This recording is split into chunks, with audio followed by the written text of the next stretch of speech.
for the wonderful introduction. So welcome to this panel discussion. I think the faculty at Maharani, Lakshmi, Ammanni College and the students have done an outstanding job putting together a very, very interesting panel today.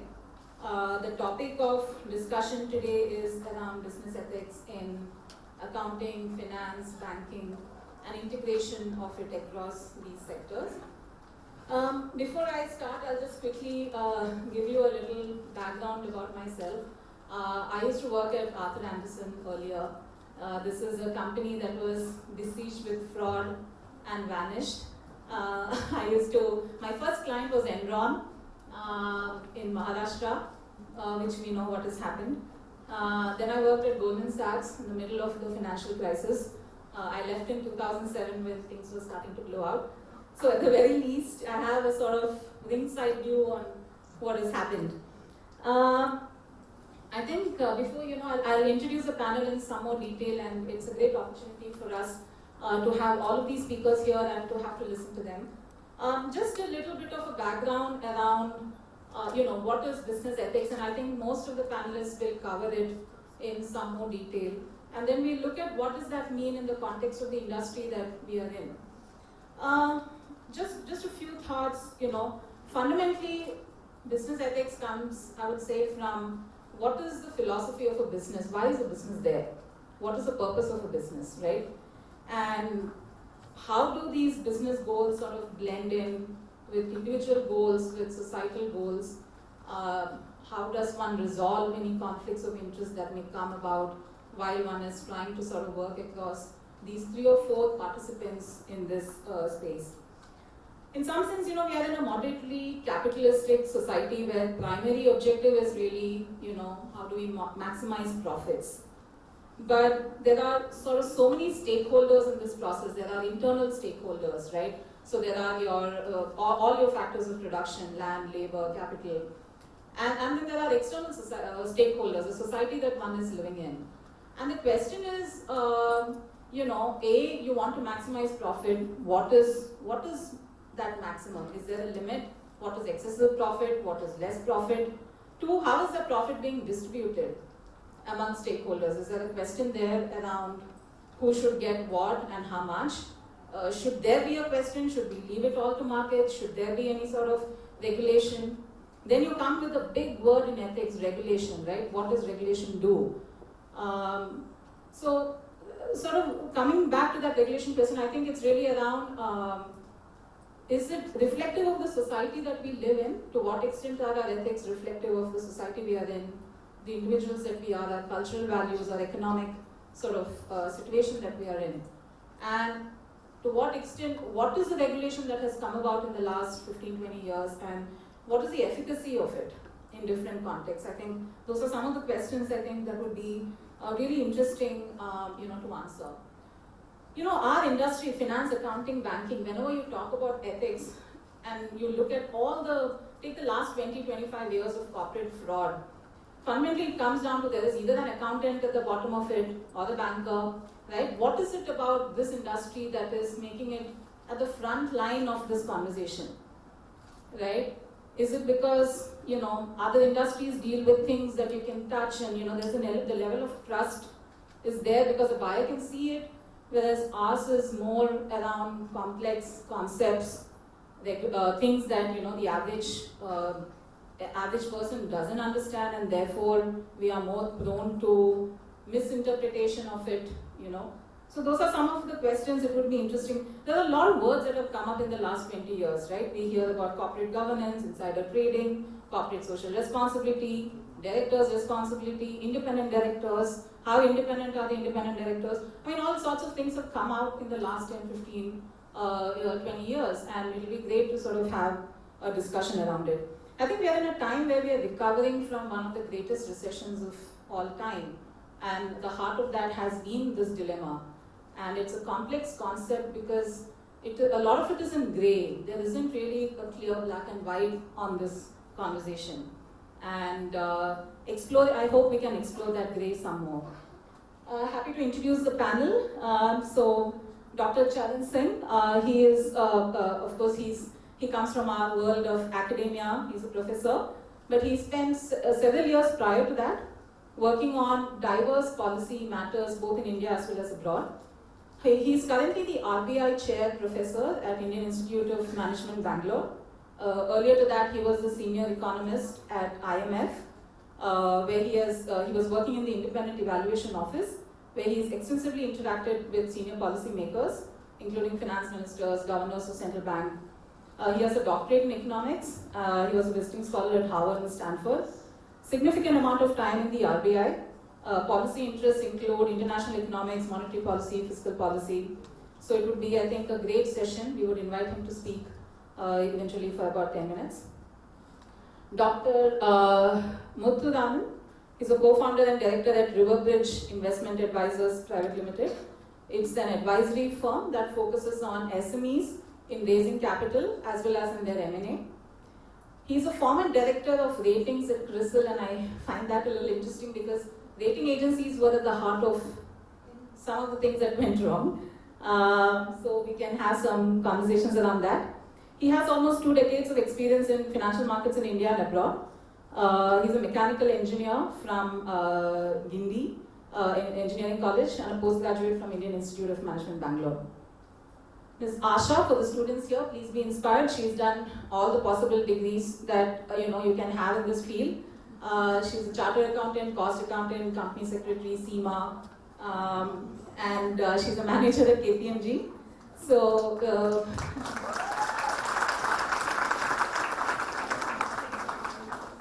so it's fantastic. So we can hear her. She has got a lot of experience with IFRS, US GAAP, Indian GAAP, and associated regulatory matters. She's been doing audit for the last 8 or 9 years and has been teaching as well. Mr. Parthasathi, who is the company secretary. He's a member of the peer review committee of the ICSI, the Institute of Company Secretaries of India. He's got extensive experience in all company secretary related matters, right from incorporation of a company to winding up. But more interestingly, he is a member of the Investor Grievances Reconciliation Panel. So when there is issues in the stock market, this is for the Bangalore Stock Exchange, National Stock Exchange in Bangalore. So I'm sure he'll have interesting stories to tell us about the investor grievances that have come up. Mr. Biju Thomas, he's also a chartered accountant. He's currently the regional head at Principal PNB Asset Management Company. Most of you know what AMCs are. Principal is basically a financial group that's based in the US. He has 20 years of experience in business development, IT, taxation and audit.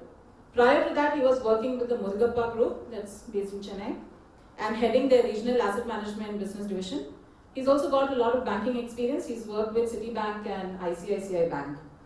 So his forte really is banking operations, consumer banking, financial products distribution, and retail banking. And then we have Mr. Suresh Hari. So he is coming from the world of real estate, and he's currently the secretary of TRIDAI. TRIDAI, for those of you who are not aware of what it is, it's Confederation of Real Estate Developers Association. So he represents the real estate industry. So all of you having issues with ethical issues in real estate, he's the man to go to for questions. He's a current executive committee member in Skill Development Initiative of the state government. He's also a state taxes committee member of FKCCI for more than 8 years, representing the construction industry. So great hearty welcome to the panel. And how we will structure time is that we will invite each of the speakers to come and speak. Some of them have presentations, some of them want to speak to you about ethics in general and also ethics in particular to their respective sectors. So they'll speak for about 10-15 minutes in some cases. And then depending on time, we'll have a panel discussion after that where we'll ask some questions to them for about 15-20 minutes, and then another 15-20 minutes of questions from the audience, right? All of it. We'll try to wrap up around 4:30. So we'll start with Dr. Charan Singh. It would be great if you could come and address. At the outset, I must thank the organizers to have spoken and invited me to come and be present here and share my thoughts with all of you. really want to thank the chairperson here for the session for a really good introduction.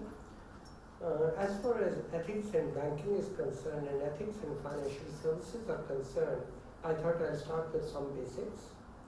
And after we have spoken about the basics, then we move deeper into banking sector. And then, of course, I was thinking, part of my presentation, I'll tell you something about the non-performing assets. And the reason I wanted to share all those thoughts with you is twofold.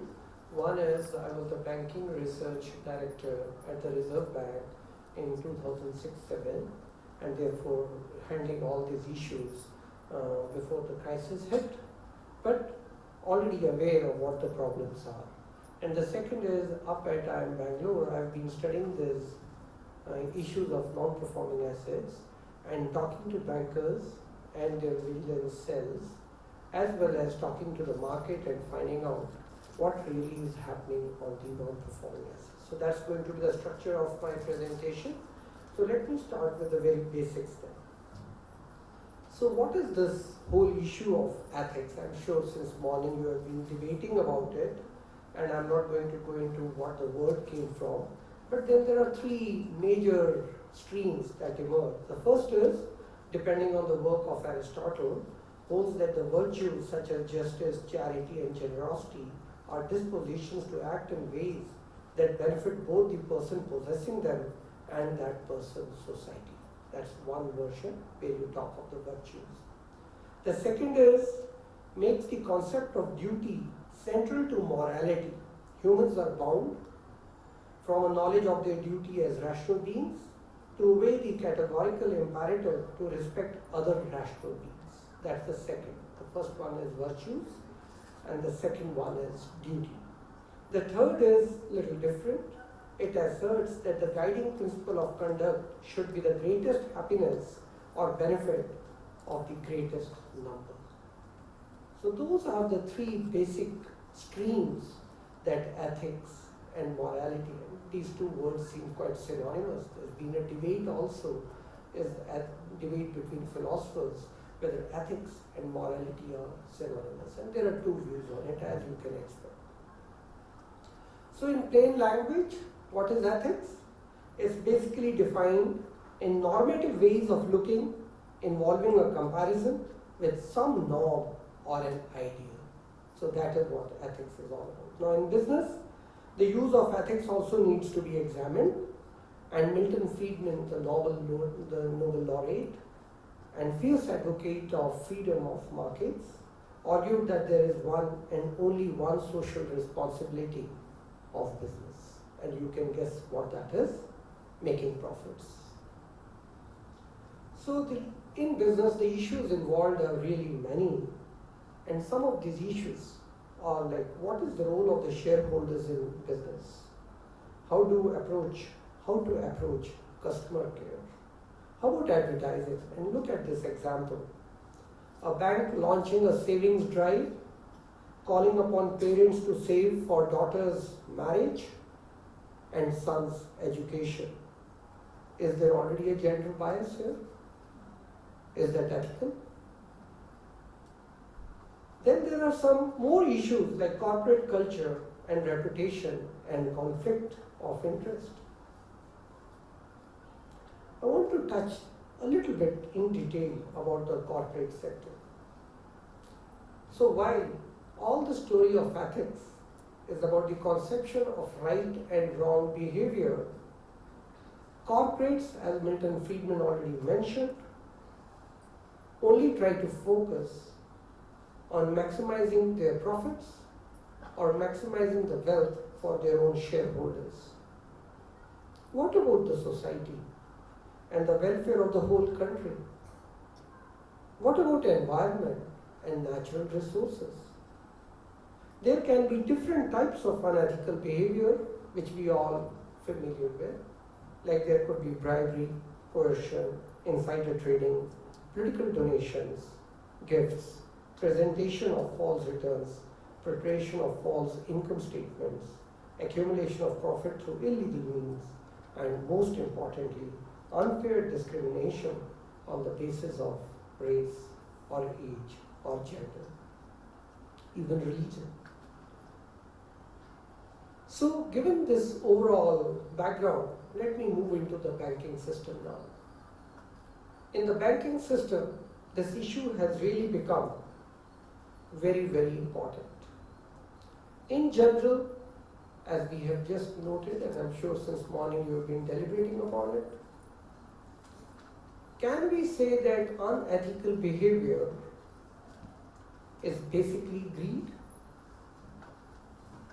And is that now getting reflected into the banking system? Because the private sector banks have come to play a more important role and are making the public sector banks run for their money.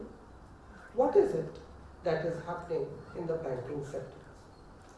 As I'm sure you are all aware by now, the non-performing assets and the stressed assets of the banking system, which were in the range of about 2% of advances for a long time, have shot up to nearly 13%.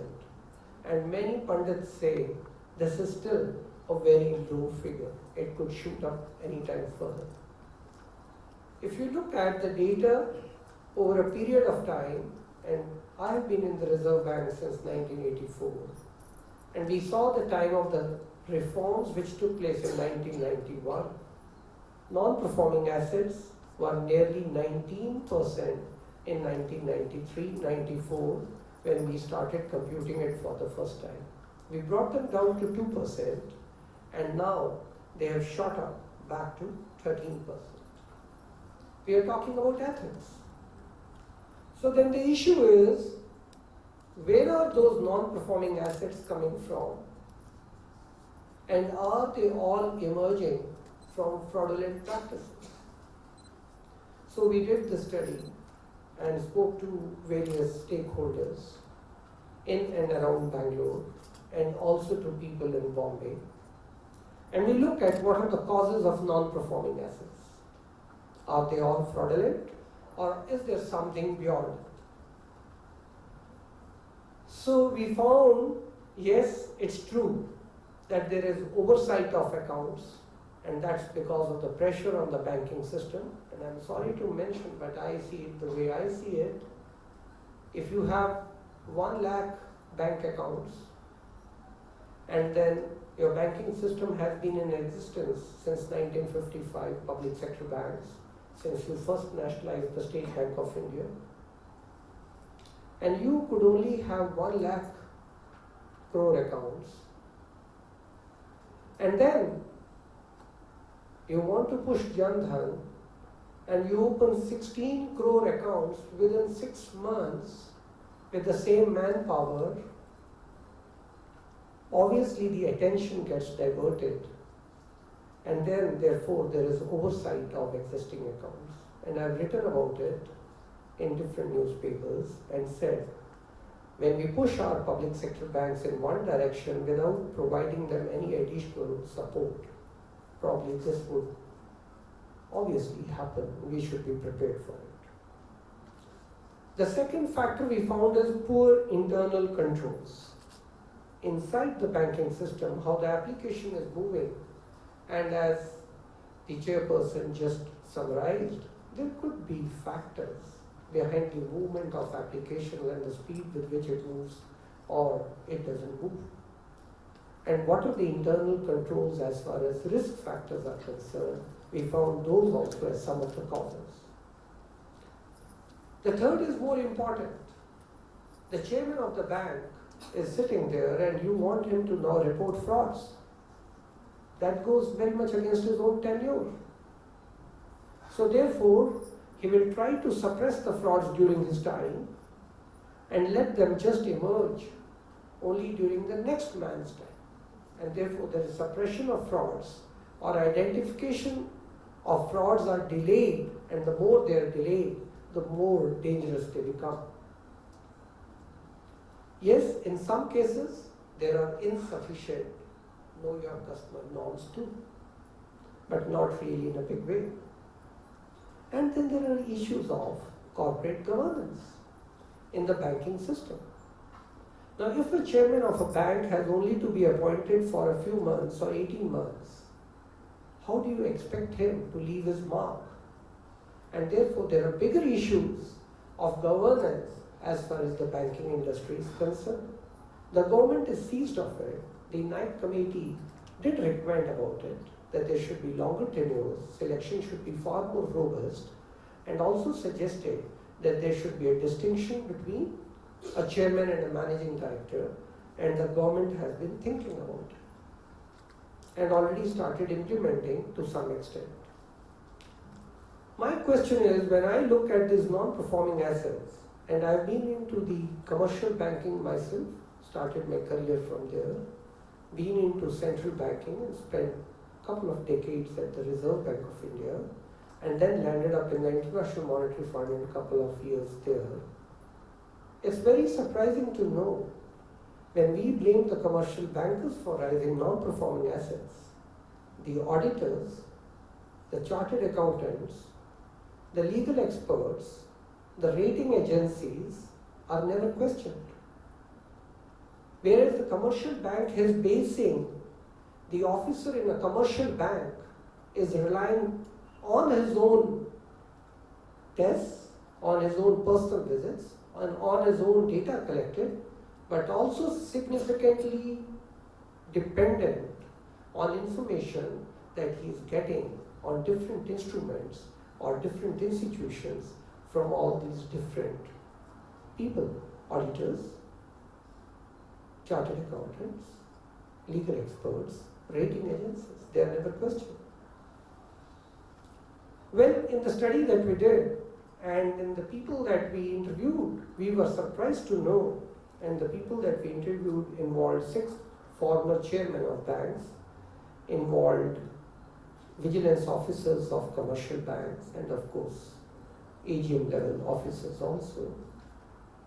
We were surprised to see that nearly 80% of the bank frauds that were reported or being investigated had somebody amongst the staff who had connived with the fraudsters.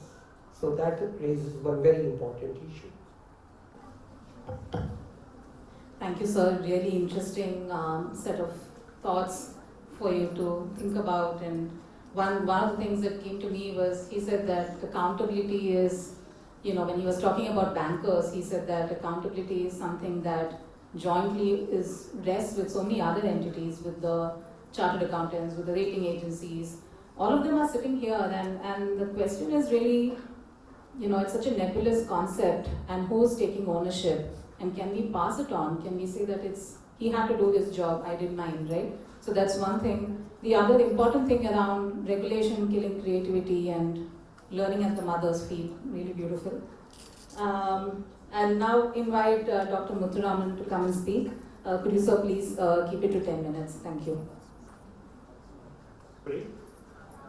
It's a little overwhelming to speak after saying faculty at IIT. I'm a small student 20 years back. Okay. I have kept my presentation, brief presentation, keeping the students in mind, not the practitioners and experienced people here. Start with the basic one. We'll start with the basic definition of ethics. Yeah. Okay. Ethics is defined in Merriam-Webster dictionary as rules of behavior based on ideas of what is morally good and bad. The operative word here is morally. Very different from what is legally. As in, that's the distinction that I want to make. As in, we can form any number of rules and regulations, like you said. At the end of the day, the individual should think what he is doing is morally right. Just as an individual, as an example, where it starts. And then when you get your first salary, first year, you have to show rent receipt. You take it from your father and give it as rent receipt. It's not illegal, whether it is moral, questionable. So essentially, ethics is a personal choice. As an individual, you want each one develops their own code of ethics. Okay, this is acceptable, this is not acceptable. When a traffic cop is not there, jumping a signal, is it acceptable? For some people it is, for some people it is not. So each one develops their own code of ethics. How does that translate for a business?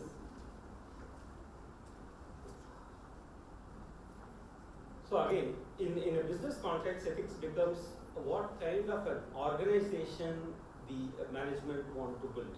An ethical organization or an organization which can cut corners and compromise. But in today's world, ethical organization have to incur significant costs.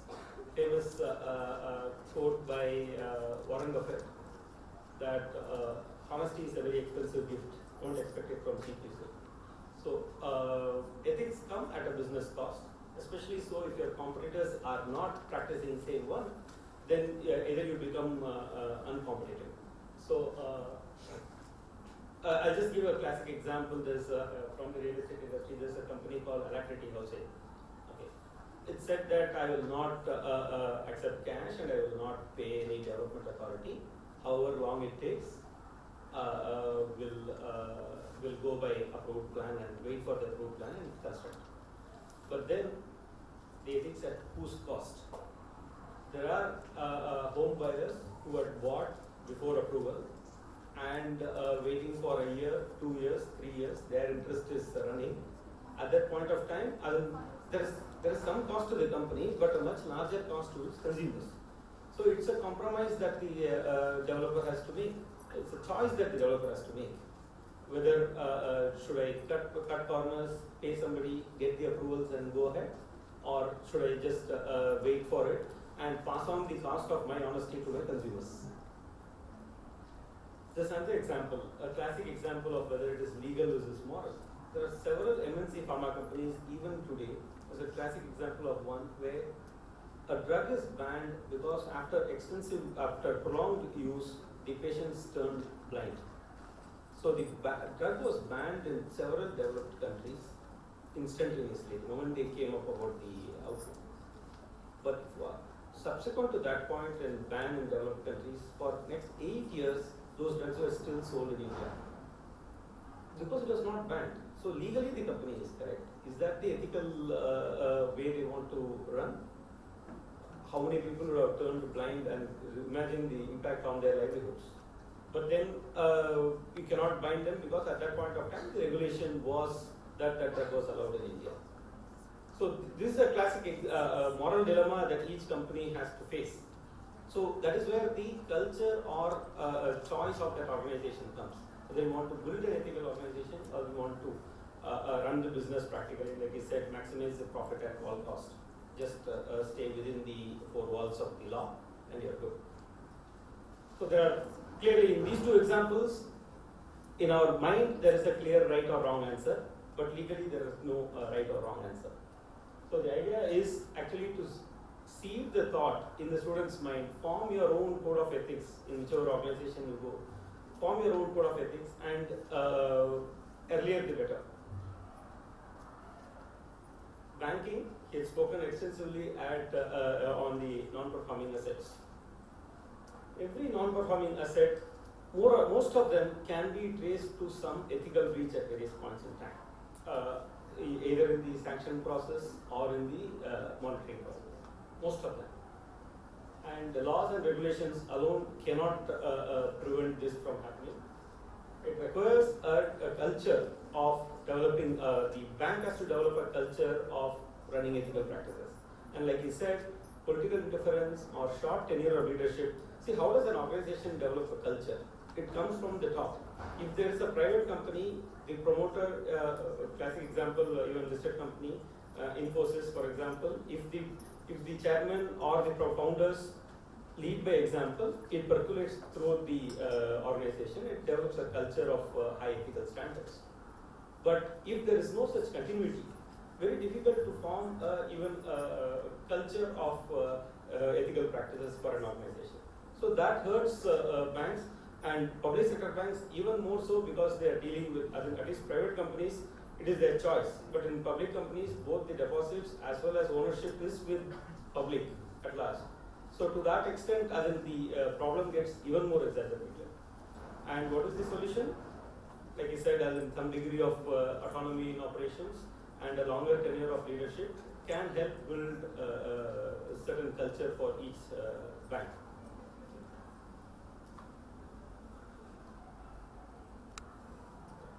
a distinction one can make between a private limited company and a public limited company. As in, a private limited company at the end of the day is answerable to its the promoter himself who's running the business. So, for example, if I'm hiring, I'm a private limited company, I'm hiring my relatives in key positions without due process. It is going to hurt my profits, but that is my business. That one can argue that there is no serious breach of ethics. Same thing cannot be said about a public limited company. It holds fiduciary responsibility for much larger public at large. Can you hire? There is no law that prohibits anyone from hiring relatives, and you can never prove whether it is through due process of law or not. But then again, it boils down to whether the organization. There are many MNCs which prohibit the hirer to hire directly any relatives or friends. They have to make restrictions.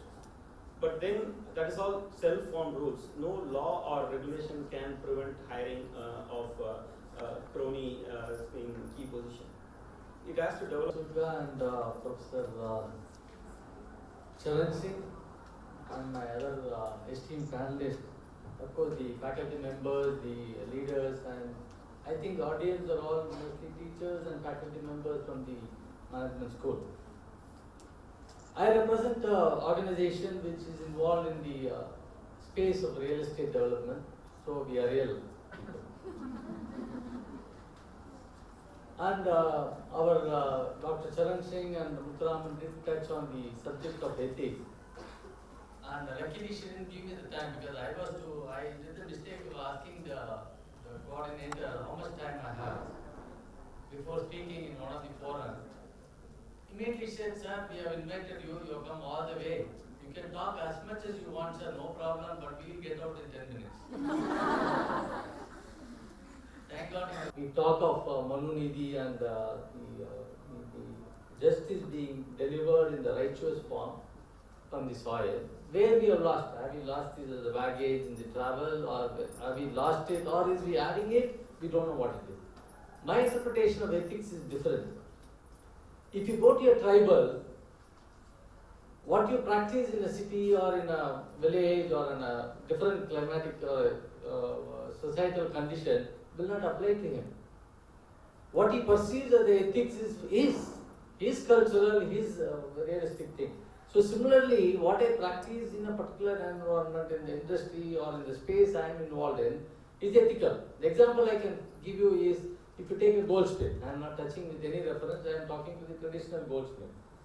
It used to be those days, it is not that you have a dime a dozen running down the corner, you have only a jewelry shop, we don't have money to eat, but we have a jewelry shop all around the corner. These smiths used to work, come to your house and work at your doorstep. They had ethical values. Your house elders will sit and watch when they are planting those gems and stones in them. Today where it has gone, the gold they are planted, you know about it. Today you know the gold where is 22 carat, 18 carat, they talk of touch, they talk of the purity. But how much of money we pay there? So, but when it comes to the ethical, the goldsmith always says that. He will be grinding your jewelry for fixing the stone, and the dropping is this. How much money he gathers out of those gold droppings? Technically, ethically, you might think those droppings all should be melted and given back to you. No. If you ask him, he says that is his ethics. He says it's my trade ethics. So it's a very debatable point on the question of ethics when we talk about in industry specific or on the space of finance, the accounting and the regulatory framework.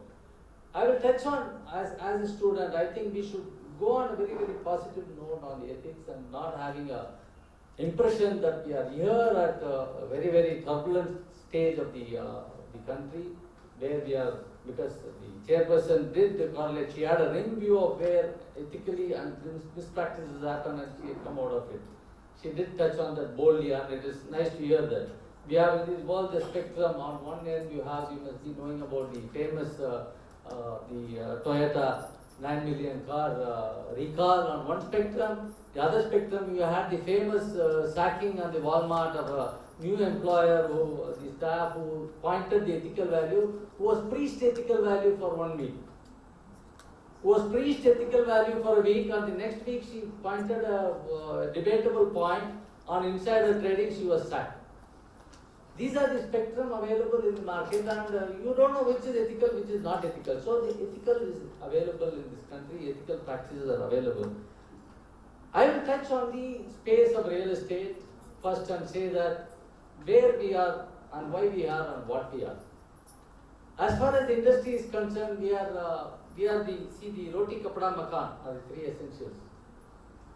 Whether you like or not, you need all these three. You cannot go and find a cave because even that we have destroyed. We have no place to live in a cave also because caves have been damaged, all the rocks have been taken and we have become jellies. Again, they will blame it on real estate people.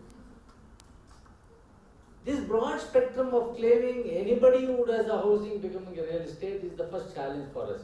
We always say, I represent the association which is where you all know about the 80-20 rule. We are 80% of the deliverance is by the 20% of the members who are in credit. Wherein the 20% who are outside delivers 80% of the stock. You can imagine the problem that you encounter, I encounter, and the regulator encounters. The problem we face is when the rules are framed for that 20%. Who follows the rule? The 80%.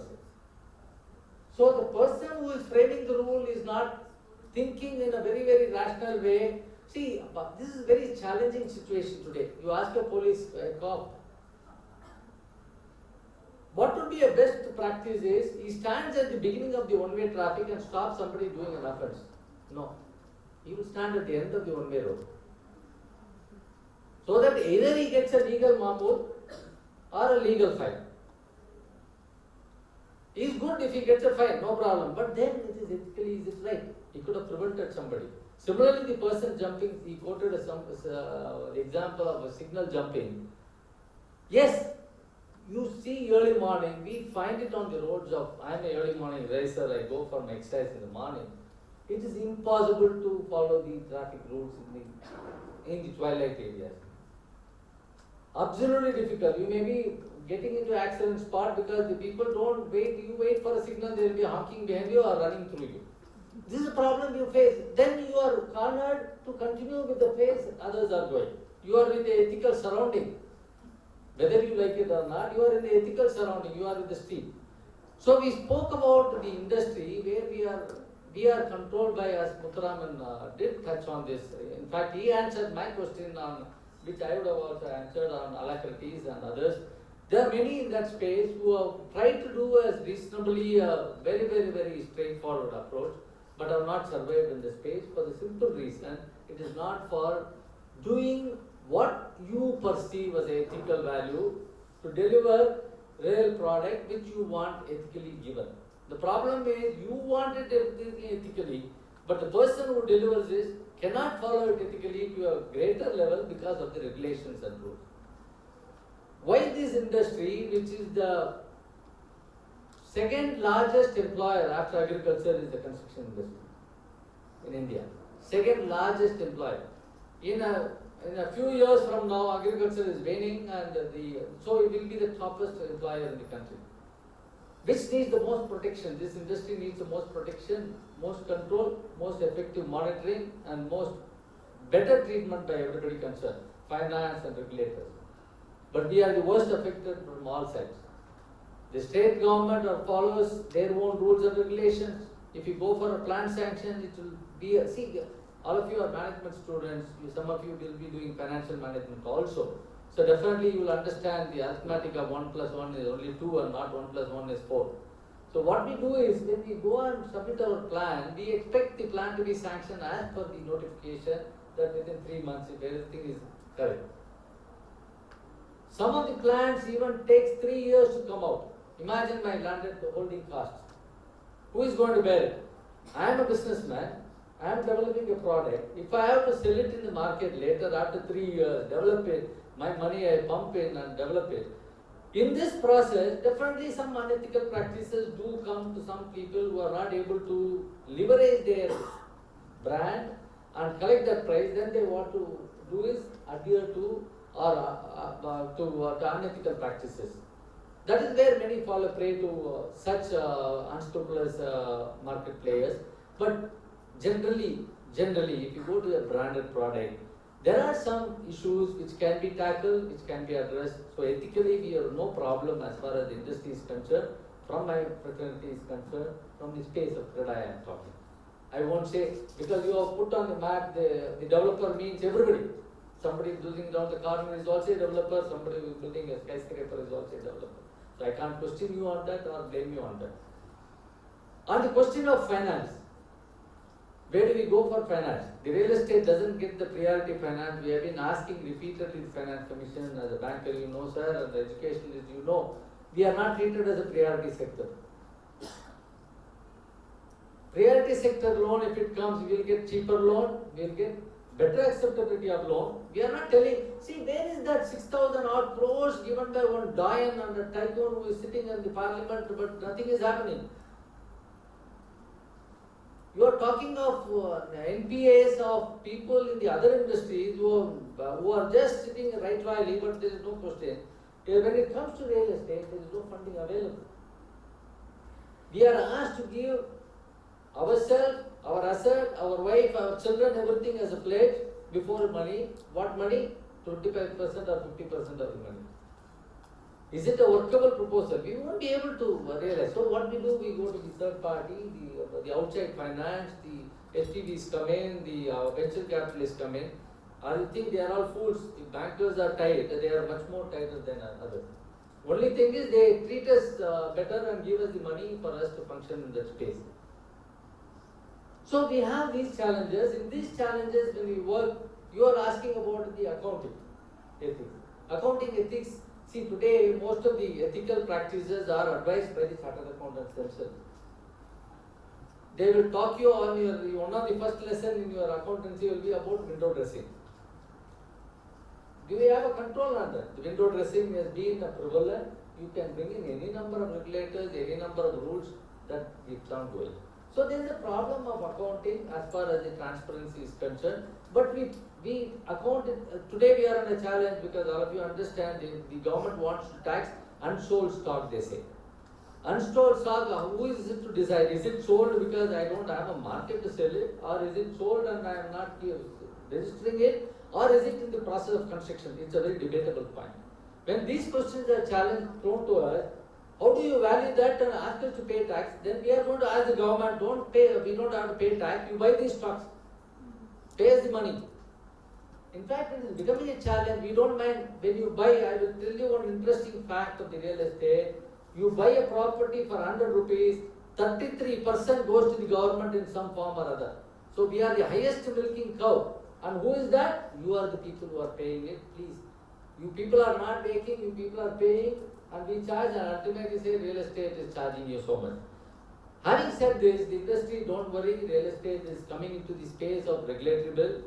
We will be in a different shape, but CREDAI as a body itself has formed its own code of conduct for us to follow. Go to the website and see. We follow certain ethical practices. We have a redressal mechanism in place, grievances mechanism in place. If you have invested with a CREDAI-based company, we are there to address your issue. Where it is legally right for you or ethically right for you, we will interfere and address it. If you are not with a CREDAI-based company, the 20% rule I cannot, because I am not in that space. So you come to us and go to a CREDAI member and invest. I want to give one interesting afterthought on the ethical value when he spoke about it. There was in Chicago a aluminum company called in the 1950s called Club Aluminum Company.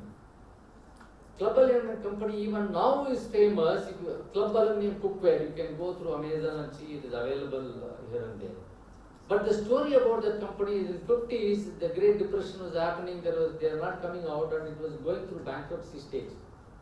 When it was going through the bankruptcy stage, they bought one outsider. His name was Herbert J. Taylor. Herbert J. Taylor was bought in to see whether he can revive the company. If not, at least see the bankruptcy proceedings is properly done and we have proper settlement. This gentleman came in and saw what is ailing this industry.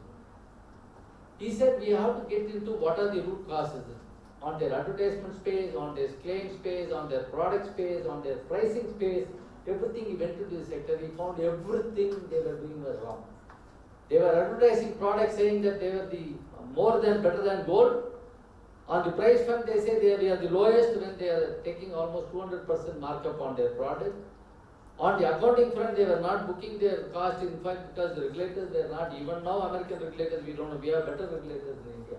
Otherwise, famous Arthur Anderson story will not happen in India, does not happen, will not happen. So, these things when he saw, he said, I have to come out with a guidance note for my company. If at all it goes for bankruptcy is another part. Let me come out with a guidance note for my company and see whether we can. He proposed a full document, nobody will read, including worker and others. He proposed 4 points. Anything we do, act and think, follow these 4 principles, he said. He said, is it the truth? Is the first question you ask what you do. Is it the truth? Is it fair to all concerned? It can be a buyer-seller, it can be an employer-employer relation, it's stamped to the customer relation. Will it build goodwill and better friendship? This is the 4th postulate he gave. And the fourth one is, will it be beneficial to all concerned? This captures in a nutshell what can be an ethical value practice that you can do. And you know, this Herbert became a Rotarian, and he proposed this as a 4-way test for the Rotary clubs, which became a Bible, Gita, Quran for the all Rotary clubs to follow in their practices, in their vocational learning. This guiding principle, if all of us have it, I think ethics will not die. Even if I am involved in, you say what is ethical about your sustainability, your corruption addressing, your unreasonable profit margin, bad accounting. These are the where your ethical practices are and how you treat your staff or the co-workers. These are the man management where you don't have ethical practice. These are the spaces where you get the ethical issues coming in. If anybody and everybody involved in every organization follow these 4 principles, at least to the level you feel, yes, ethically I am correct. If you give this to the goldsmith, he will still take his gold because he said, for it ethically it is right. But at least he will know that beyond the space of his telling that drops, he will not add nickel more or copper more to the gold that you are buying. At least to that extent you can prevent. And on the CSR front, little we touched on that. It is going to be under section 135 which has come into operation 2%. It is, we won't say people are not doing their CSR. CSR is in the transitional stage and it is a better platform. Luckily, government has not levied it as a levy for them to take it because it will be another levy which would have been, they will show a highway but there will be no way. So at least CSR is something which the corporates can do themselves and they can execute projects. They are doing, they have started doing. Some of the big CSR spenders are State Bank of India, to my knowledge, and the other startups have joined the big league in this. Wipros, Infosys are running institutions, running pros, but they are very conscious of that, where the CSR goes. You cannot do it to your own staff and companies, but they are doing it. So don't worry, those students and teachers, don't talk of there is no ethics. See how you can build the ethics to the current situation and take it to the next level wherein we all live in harmony and see at least we leave behind a legacy in this country for our future generation. Thank you for this excellent opportunity and congratulations.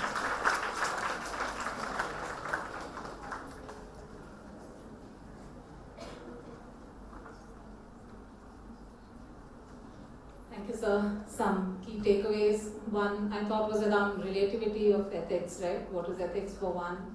What is ethical for me? Maybe unethical for you, and how do we really? A lot of this is in so much grey, and defining these contours into black and white and grey is a big part of the regulatory problem. The other part was around, what do you do when there is some sort of failure of public institutions, right? You have your regulators who are sort of mixed up with the business, who are then mixed up with the politicians. And if the environment that you're operating in is largely, unethical, then how do you as an entity survive within that? And that's the other difficult question to answer. Now the rest of the three panelists, I think they can provide you more regulatory sort of perspectives on this. Two of them are chartered accountants, one of them is a company secretary. And it will be interesting to hear where regulation has ended up in India, in the Indian context, and how effective has it been. So I'd like to invite Mr. Parthasarathi, who will provide the corporate sort of overview on it. Presentation.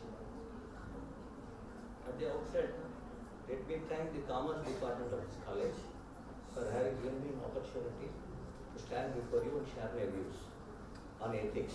It's a very beautiful subject. If Indians cannot follow ethics, who else can follow? We have been taught from the time immemorial. We are born in a Punya Bhumi and Vedic Bhumi and Vedic culture. But in spite of all these things, the problem is we are looking towards West, whereas they are looking towards us, including yoga. That is the unfortunate part of it. And we have got everything. The only thing is, as Arvindo has stated, ethics has nothing to do with the outside world. You have to turn your attention to your inner conscience. Then you won't complain. Everybody is unethical and all. The educational institution has got a great role to play. I will tell you, I have had a chance of giving some guest lectures in Satya Sai Institute here, Whitefield. So I found what a wonderful, respect they give for the lecturers. The teachers are being worshipped like God. Mata, Pita, Guru, Devam, like that. And I feel the education institution has got a lot of role to play in bringing ethics. What is meant by business ethics? Business ethics means no ethics. That's what generally people say. So otherwise we have to survive. As our learned friend has stated, ethics has got a cost. But whether this cost is going to be permanent, you can convert this cost into future business opportunity. That is what we need to educate the management. So when I was a company secretary in Kirloskar, that person was not prepared to give anything extra to the workers by way of bonus. So I told him, looking into the legal things, anyway, you will be losing your case. You are going and arguing before the labor court. Set on, set off is there in payment of a bonus act. So instead of losing the case after fighting, why not grant them now itself? So you people, students, youngsters who are going to be the professionals who will be running the organization, you have to educate the management on the principles of ethics, how it will be useful in the long run. That is what I want to send a message across to this audience. The youngsters have got a role to play. When you grow up and occupy important positions tomorrow, you have to tell the management it is in your own interest. You need to follow ethics in corporate governance. I'll be touching upon the need for ethics, and then I'll go to the regulatory aspects, how it will serve the purpose to some extent. As our colleague has stated, it is too complicated, but the intentions are good. When I had been to Singapore as a part of ICSI, corporate governance initiatives, and we met the president of the Singapore Stock Exchange. He told us, sir, we consider Indian law, that is SEBI, as our mother of laws. We have followed our stock exchange regulations from US. We are 100% able to implement it. Why not India? How to answer this question? You tell me. Then we are told that Indian legal system is such, even if 100 convicts get away, not an innocent soul should be punished. That is what we have been following. Again, it is based on ethics only. That is being misused. Okay, let us not bother about world will always be bad. How to reform it? That's our role. Then I will tell you the need for ethics in corporate governance arose in Indian scenario due to, as all of you know, Satyam scandal. Nobody would have forgotten it. It is still fresh in the memory. And the 2G scandal, very recent. Afterwards, Colgate scandal, mining scandal, Reddy Brothers, COD, CBI coming to Registrar of Companies for investigating into the records and what not.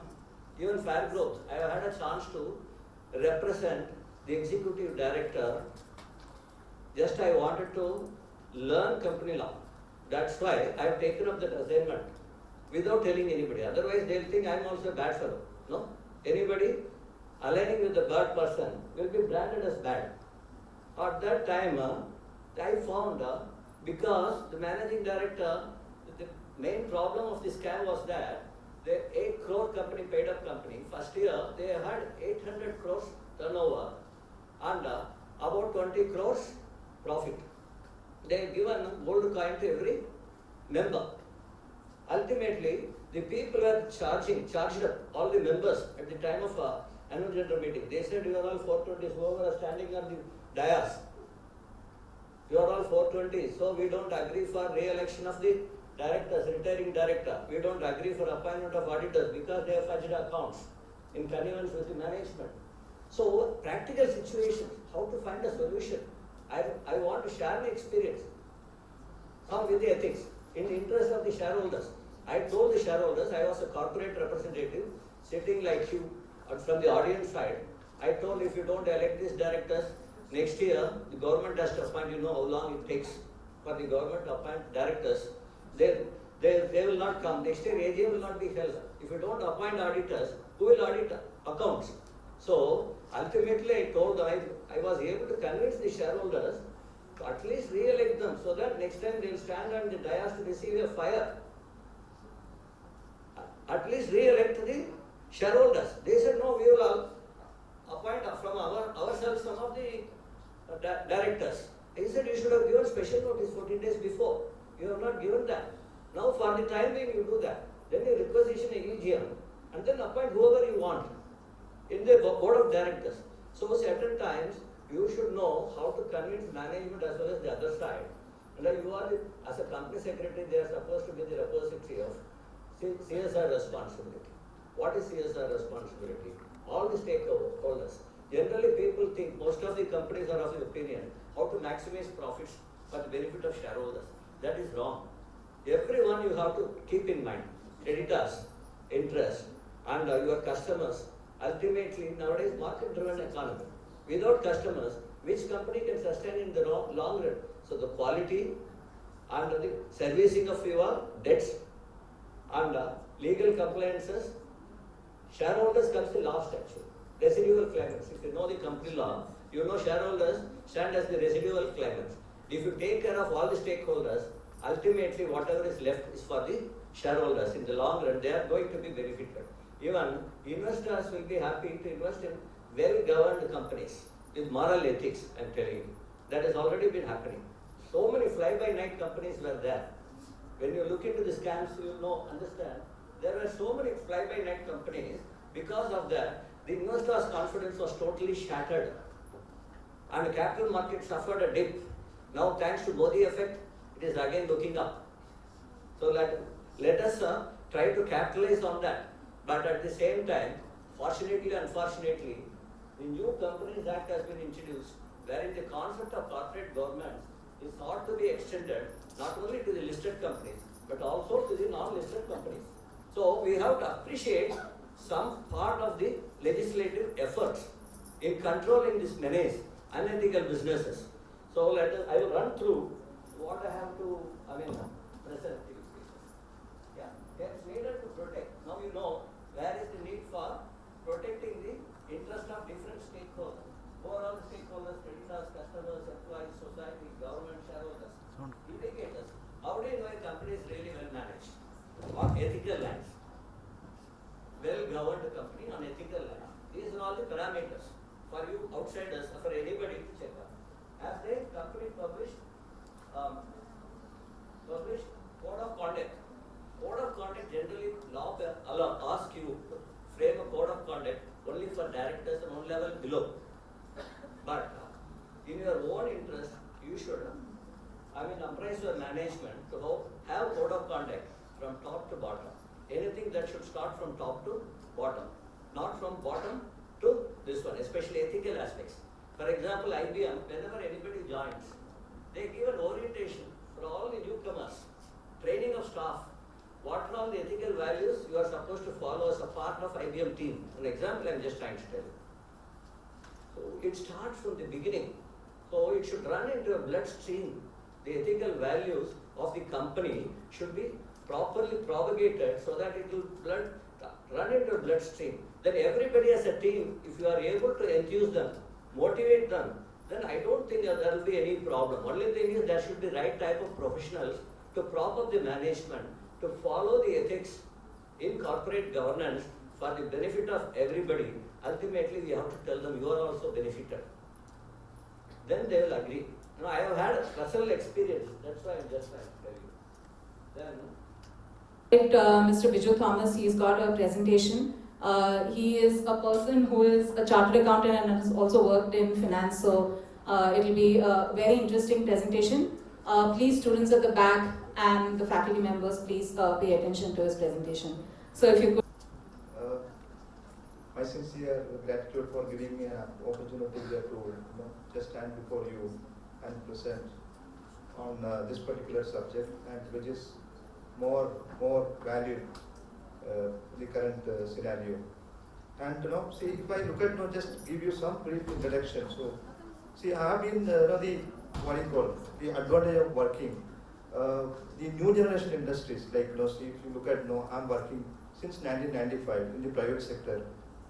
Okay, and I have seen a lot of actually issues. And I try to study what exactly the root causes. So now you can just run this. Yeah.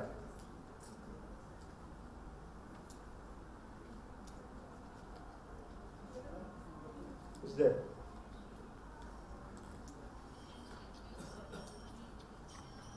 So the idea is like ethics in banking, finance and accounting, how we integrate it. This ethics in this field, how we integrate it. Actually, I'm not covering everything, but everyone covered like why ethics. Okay, so I'm coming straight to the why ethics slide. Just go to why ethics slide. Okay, ethics actually pivotal in determining the success and failure of an organization. So why ethics is important? So that is the pillar of success or failure of an organization. So everything is built around this. So if we look at, it is beyond compliance of law. It is not just complying what is given to you. It is not like that. It is beyond that. Okay, so why ethics I just given, and why unethical practices. So this is from this slide. It is very interesting. Okay, so why unethical practices? The first simple reason is short-term goals. Okay, so I have interacted or I worked under 6-7 CEOs. Okay, some of the CEOs are very short-term. They said, "Did you look at? There is no short-term, or there is no long-term. Short-term is for us to enjoy. Long-term is for someone to come and not suffer. So you do whatever way you do it, but short-term is for us." So what does it mean? You can do whatever you wish to do. Don't look at your long-term, but that is what about ethics. If you hear something about this, you should really get out of that company and join somewhere else. Are we working under a CEO who's actually ethical? This is the question we should ask. Or are we working in a company which is ethical? As young professionals, when we join in an organization, first thing we should understand is how ethical this company is. So this is what the importance of ethical practices. So, and the second point which I would like to mention is capital market oriented culture. See, when we join an organization, they actually, brainstorm you towards a model which is actually capital oriented. So what I wanted to do is you have to fabricate your reports.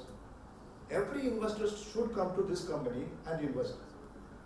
My point is see, even if you have any ethics, you have to keep it aside, but you create your financial reports in a way that it's very good for the investors, it is very good for the lenders, the bankers. See, So that is what the culture of capital-oriented culture should change.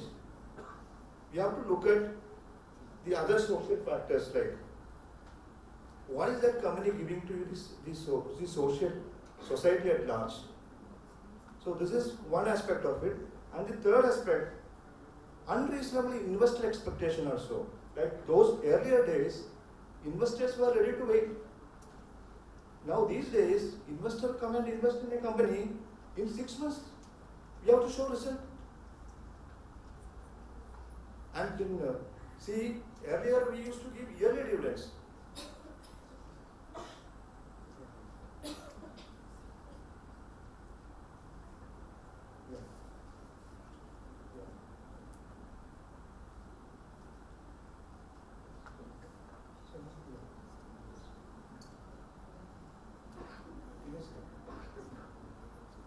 So that is what. See, the unrealistic expectation from investor is also a reason why these unethical practices are creeping in this current scenario. Say CFO, look at what pressure is. See, when you look at the accounting, I'm coming to that point, but I just want to put it across to you now itself. See, when we study this accounting, or when we as a student, we study everything in depth, everything in detail, and everything towards ethical background. The moment we join in that company, or in a particular company, this thing is different. Okay, the payment, what you get in your hand, that is also an important thing.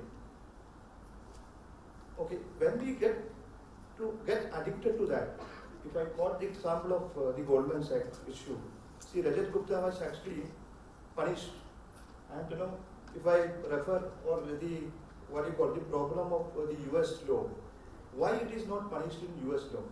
I have gone through the trial of that particular case, and US as a country, they are more important, or they give more importance to the social justice. Okay, so when it goes to a court of law case, so they need solid evidence than circumstantial evidences. See, you can produce circumstantial evidence to punish a person, but in US, that is not required. That is not the thing.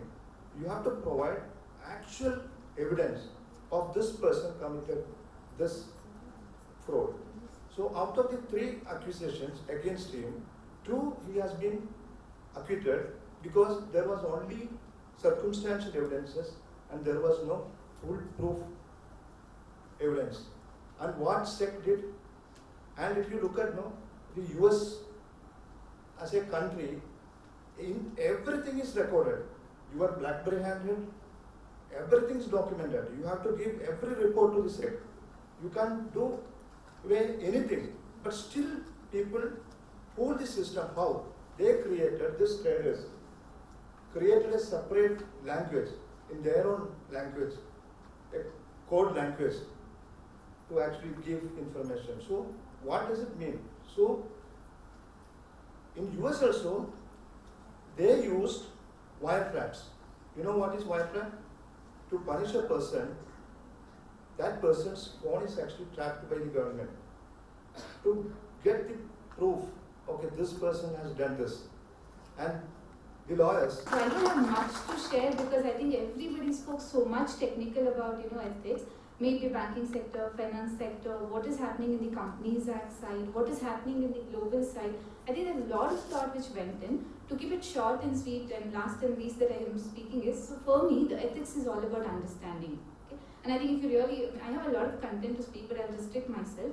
So I think the whole root cause, like the words that we spoke today, okay, the root cause, where is it coming from? I think if I look at my life journey, it's all about understanding. Okay? So take a day when a small boy is born or a small girl is born in the family. Okay, you kind of tell a boy or a girl that look, you should not lie. Okay? But who teaches them to lie is the parents. Okay? Is actually the environment. Now the root cause for this ethics, I think, is very, very difficult to understand. So the other day I was questioning by somebody, if an ant is died in a universe, we don't care. Okay? If a cat is died in a universe, we don't care. But if a human is died in a universe, we care. Because our understanding is human life is very important. Okay? But But I think if you look at the universe, everybody is same. I think the universe doesn't differentiate between an ant or a dog or a cat or a human. But where we lack is we kind of define our understanding in the boxes. Okay? For us, something is right and something is wrong. Okay, and we do what we think is right. Now, example, I'll ask you some of the questions. All of us have gone to college. How many of us have understood prospectus? Nobody have read through the prospectus, and in my own realization, we buy prospectus, pay fee, we follow. We follow the crowd, we sit in the class, the teacher comes in, nobody have understood what are we learning. Okay? Teacher says this is important, this chapter is important. I remember when I did my BBM, we had an ethics subject for 20 marks, okay? And for us, 20 marks is least. So I know that I had a paper of 80 and 20, communication for 80 marks and ethics for 20 marks, and everybody were told to not to read ethics because 20 marks is not important. They said, you read this chapter, feedback, etc., you will get 75, enough for you. Now, where the environment we are coming is that we don't know what we really are doing. I think that, I think one of the very good points I picked up from the panelists is the root cause is a transaction. So I'll give you my experience of the first accounting class. I'm an accountant by practice. So the first accounting class by my teacher was, accounting is recording, classifying, summarizing, analyzing the transactions. Okay, very good. So I didn't even understood what is the definition is. So I mugged up, very conveniently I mugged up. So how many times I wrote it in the notes? Maybe 10 times. Okay, because I know there will be 2 marks question for sure in the first PU examination on what is accounting.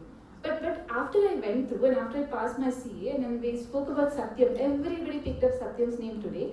And I was involved in Satyam, of course not doing the fraud, but investigating the fraud. I took 2.5 years on the Satyam team. We were a team of 120 people investigating what Satyam did. And I think I'll tell you an interesting story, okay, how Satyam did. Most of us have read complicated reports, newspaper analysis, everything about Satyam, but to simplify, what they did was only one small mistake of recording dummy sales. So what Ramalingaraju wanted is to hike sales, and he just recorded, he asked his accounts team to pass entries on dummy sales. Now it started with a transaction. The one journal entry called sales to debtors is something they recorded wrong. And how many entries? It was around 12,000 to 15,000 crores. Okay. How many people would have passed? Good 200, 300 people, accountants sitting in the accounting room, having no clue on why they are passing the entry. You're being passed. Okay. Over. Now, there was a sales to debtors entry. The next question was, good few years, the debtors were outstanding. He could show the improvement in sales, but he cannot show the improvement in debtors. Now, the debtors have to be collected. So, they did one more fake entry. Okay. Bank to debtors. So they said, I mean, if most of us understand accounts, because all of us are from an accounting and management side, they showed a fake collection. Now, very good, okay, they thought it's only 2 entries that we have passed, okay. Now, the other question came up. Because they had a huge fake bank sitting in the books, they went to the bank, they asked for loan. Bank said, I'm sorry, why will I give you loan? You have bank accounts, okay, you have huge money. They went to creditors, asked for credit period. The creditor said, why will you need credit period? You have huge money. They went to the investors, asked for money. Investors said, use your idle money. Now, there was a huge pressure for me to use this fake bank account. Okay. Now, what he did, he passed another fake entry. Okay. Fake expenses. Basically, I have to show somewhere the bank is going up. Okay. Expenses to bank. Okay. Payroll to bank. Okay. TDS to bank. So, what if you see all the entries, finally, he still had surplus. He said FD to bank. Now, the other question came up was, you have an FD. Where is the interest? Now he had to pass another entry, bank to interest. I don't know how many of you understood. I ended with one wrong journal entry, and I think in my mind, my first PO accounting was recording is journal entry, classifying is putting it in the ledger, okay? Summarizing is making a TB, analyzing is preparing financial statements. The fellow would have put an accounting entry, would have an understanding that this entry has an implication in the accounting statements, the financial statements. I think the results would have been different. Now, where we lack is we don't get an integrated understanding. We get an understanding in bits and pieces. We're being told to something, we will do only that. Okay? We're being asked to get 80%, we will try to get 80%. Now, I think, most of the people ask me, how did you clear all your 3 degrees? So, I never cleared my 3 degrees to get degrees. I cleared my degrees to understand the subjects. Now, that is where all of us, okay, the students and the teachers have to drive. And only then I feel that the foundation of the ethics is all about understanding. If you understand what you're doing it, I'm sure the end result is always positive. And I think just to connect, okay, banking, we spoke about NPAs. Okay. Now I know as a accounting, and I've advised a lot of clients in accounting, whenever there's an NPA, we go and advise clients that do one thing, create one entity, transfer all your NPAs to that entity and say you've sold NPAs. Now that one solution is done. Now I have another set, accounting standards, which says that entity that you have transferred the NPAs, you have to consolidate. Now why? Because I know that the integrated approach, the banks who are kind of parting their NPAs as sales, now the minute I do a securitization vehicle to avoid it, you consolidate so that everybody knows the true picture. I think in my mind, though there are a lot of questions on whether it's ethical practices or not, I still find that there are ethics in the world. We still are living in a world where people understand ethics, people kind of know ethics, but where people lack is they don't connect ethics. So everybody knows that something is wrong, but we don't connect where it is required to be connected that we are doing something wrong. And I think that is where we need realization. And I think my humble request to the entire crowd is just, I think what most of the panelists said was just 2 things I would do in my life, okay? When you do something, understand what you're doing, okay? Ask why you are doing it. The minute everybody does this, I'm sure there will be a great ethics in the entire world. And I think with this I'll end. Satyameva Jayate. Thank you. In the interest of, having a few questions asked and having a sort of limited panel discussion, I'll just start off with a few questions. The first one that, strikes to me is that, look, this is an educational institution and we are creating students. We live in a country where, as I said earlier, public institutions have failed, right? You take police reform, you take judicial process, take the government, take bureaucracy, take any revenue department. It's incredibly hard to get a lot of your work done without either some low level of corruption or at a higher level. Now, within academia, when we teach students, right, we are teaching them about an idealized world. It's a beautiful, rosy world, right?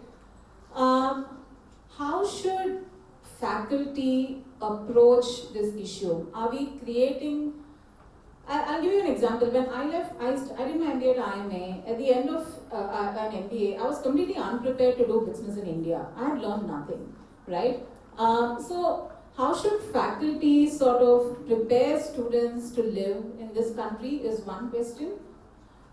How do students define their own code of personal ethics when the companies that they work in may or may not be ethical, the industries that they work in, for different issues, for systemic issues or not? How do students, understand it for themselves? So I'd like to start with Dr. Charan Singh, and then we can, just move across the panel.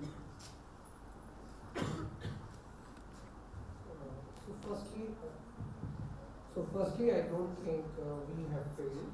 I'm very much convinced that if you look at the type of problems that we have had in India, type of struggles that we have had, the spectrum of people that we have in this country, and the type of technology and knowledge that we have in this country, many times we feel that America is far better placed.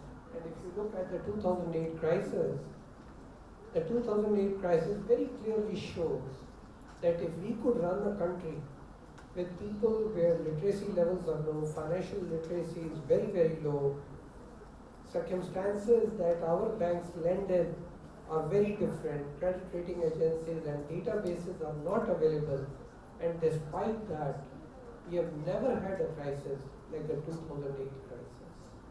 So, I'm very convinced that we have not failed. The regulators, the supervisors, the bankers, individuals, yes, there may be petty things here and there, but as a nation, that the concept of educare should be adopted from kindergarten till the postgraduate level. That will solve most of the problems. For example, as I have already told you, in Satyasai institutions, one example I am just trying to tell you, where I have seen with my own eyes. The values, along with the subjects, are taught by the professors. So for that, the professors and teachers also need to be sensitized. And the government has to take initiative in inculcating this from the beginning. Then nothing is difficult. Even when I was studying in school, we had one one class called as moral instruction class. That has been dispensed with. I don't know for what purpose they have dispensed with that class. So that is absolutely required if you want ethics in corporate governments or any other government for that matter. There's been a huge movement called the Occupy Wall Street, which happened 2 years back, where regular sort of people came out on the streets and said investment bankers are paid a lot of money, their remuneration is not in sync with, so they're excessively profiting and there is an inequality of income that is being increased. The view there is that, you have a very short-term perspective. If I am a banker, I get my bonus at the end of next year. I'm thinking about that. I have a short-term perspective on it. I'm losing the long-term perspective, right? And this is a question to Biju Thomas and Mr. Maharani. Like, what are your views around it? On one side, you have regulation that has now come up in the US and UK, which is restricting remuneration. But on the other side, we've been always teaching our children, you go excel, success means a certain set of things. A fundamental motive of a capitalist economy is to make profit. So how do we reconcile these, differences? If you could speak a little bit about it. Hello. Yeah. Hello. Yeah. See, in terms of what you call the pay differences between the top officials and the bottom, there's a huge difference. If you look at 20% of the overall salary is actually shared between 80% of the staff, and 80% of the salary is actually shared between 20% of the people. That is the 80-20 rule in terms of salary. So yes, of course, and there is no link between the performance of that particular company. And now company law is also come up. Company law directors report, they want us to Reflect. what is the difference between the average salary of the other employees and top level employees, the median and all. It is trying to address the issue by being more transparent with more information. It is for the shareholders to take a call. That type of thing is coming up. We always had clause 49, which is addressing the listed companies, but I think the company law is a great move for public companies, which are almost never hidden. I think recently we saw Infosys. They showed that 195% is a hike that they've given to their top executives, and it was on the first page of the newspaper. Now that shows up that we've gone almost transparent in case of our big companies, but the question is about the privatized sector. Now, even if you look at the topic that we're talking on section 134 board report on median and the average salary, it is applicable only for companies with more than 100 crores net worth. Which is, I'm still talking of those sectors which are privatized, which is a big question. And what you said is right. People have an intention to make profit, but what we have to look at is how ethically they can make it is what it has to drive an organization. That's why now mechanism has been asked to be set up by some types companies, particular companies, to have remuneration committee, nomination and remuneration committee, and stakeholders relationship committee. That is supposed to evaluate what basis you have to justify also. Listed companies and all, the salary, if it is very high, you need to justify for the purpose of shareholders understanding. So all these things, regulators are trying their best to bring in more transparency into the system, so that there will be somebody to question the top level management, not to knock off most of the profit by themselves to the detriment of other stakeholders. Exactly. On the point, At the end of the day, if an independent director is voting for a particular $50 million, as in AIG was a classic case, where the company had to be bailed out by the government, US government, and in the same year the CEO got a pay hike. So who decides the pay hike? The compensation committee and the directors. But now you hold them responsible. Public naming and shaming of those directors. Do you know who are I know who the CEO is? Every year, even for appointment of, I will tell you, now corporate laws have come out with some regulatory aspects wherein they want independent directors to meet separately in a year and assess the performance of other directors. And vis-a-vis, other directors will meet separately to assess the performance of independent directors. When it is coming up for the reappointment, we have to justify. Really, things are evolving. We have to see whether it is able to deliver the desired impact. There are, apartments which have been encroached into by the government these days, saying this is the lake area, or say for the expansion of the roads and stuff like that. What about people who hold, who own their houses in such apartments, and they suddenly one day in the morning they have been asked to leave the houses, and how are these issues being dealt with these days, and what are the new norms? Principle, all of us have been told that when we start our principle of accounting and audit or banking law, Kyoto principle is said by a beware. I'm not blaming. See, this is what I said first. Coming to your question differently. You go to a reputed builder and buy your product is your safe bet you can. At least I said, I'm not telling all are excellent bring. Okay, there is going to be black sheep in every trade. So you have to watch your investment when you are doing it. It's not, see when you go and buy tomato and brinjal, don't you check every piece of the item there. You spare that 5 rupees easily. When 50 lakh rupees you go and give investment without even checking the basic logic, it defies my basic logic. I always tell when I see a fraud, how the customer didn't come to me, at least I would have got that money and the customer would have got the product. I see like this, I'm not blaming you. See, the lake and other things are different ballgame. We heard about, I don't want to mention names, the biggest encroacher is the government itself. And they call developers because they develop. They develop and they blanket, they come under the media. So don't worry about it. These set of development, you saw the answer coming in the media itself later on, that all those who are genuinely picked up from these places will be sorted out. Don't worry about it. See, we have recently in one of the courts, I have mentioned that you have questioned the title of a particular product which is about 135 years of existence. I asked, we have to go only to Adam and Eve to establish our title. Because when we came on this earth, who owned which we don't know. It's very difficult to challenge a particular title until see we can only go to the extent. It's a challenge. Sorry, that's the last question we'll take, and then after that we'll wrap up. I can guarantee. I thank the panelists and the delegates for this panel discussion session. Now I call upon Hamza for proposing vote of thanks. Pleasure in proposing the vote of thanks. I express my thanks to Dr. Charan Singh for giving us information on ethical practices in banking. Thank you, sir. I thank Mr. N. Muthuraman for giving us information on ethical practices in various fields of business. Thank you, sir. I thank Ms. Asha for giving us information on ethical practices. Thank you, madam.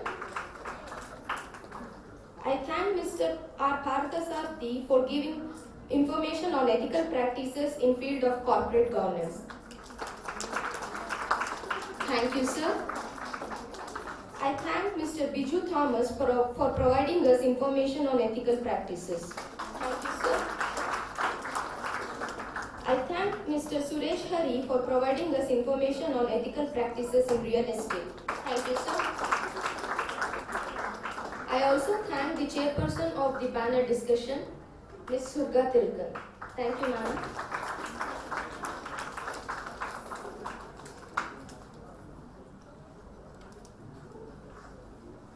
In S6, the room number S6 in the same floor, and track 2 will happen in S5, and track 3 will happen in the same place, that is the auditorium.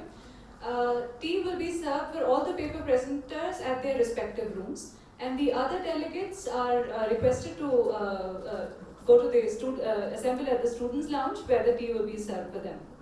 If there are any BCom